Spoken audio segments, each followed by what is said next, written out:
पूरा देश में 14 अप्रैल के बाबा साहब भीमराव अंबेडकर के जयंती में बड़ धूमधाम ले मनाए गई। संविधान निर्माता बाबा साहब अंबेडकर के 131वीं जयंती के अवसर में बाबा साहब के अनुयायी मन मस्तूरी ले गोबरी तक 35 किलोमीटर तक भव्य शोभा यात्रा निकाल के बाबा साहब के बताए समरसता के मार्ग में चले के अपील करी। ए बीच पचपेड़ी स्थित अंबेडकर प्रतिमा में माल्यार्पण करे गई। संगे संग मंच के माध्यम ले बाबा साहब के जीवनी ऊपर प्रकाश डाले गई। ए बीच बिलासपुर रेंज के आईजी रतन लाल डांगी बाबा साहब के प्रतिमा में माल्यार्पण कर समाज के सब्बो वर्ग के लोगन ला बाबा साहब के उपदेश ला अपन जीवन में निर्वाह करे के बात कहिस।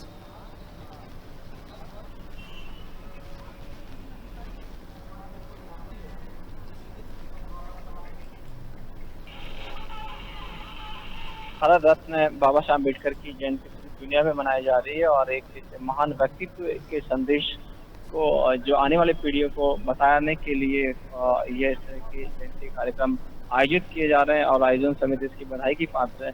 निश्चित रूप से बाबा साहब जो अम्बेडकर के जो विचार है वो किसी एक जाति वर्ग के लिए नहीं बल्कि पूरी मानवता के लिए, पूरी दुनिया के लिए है। और हम जितना उनको आत्मसात करेंगे, हम उनके विचारों को, सिद्धांतों को जितना दुनिया में फैलाएंगे, उतना ही मानवता का भला होगा। रुका तन छोटकुन ब्रेक लेबर देखत रहा न्यूज़ 36 छत्तीसगढ़ के आवाज।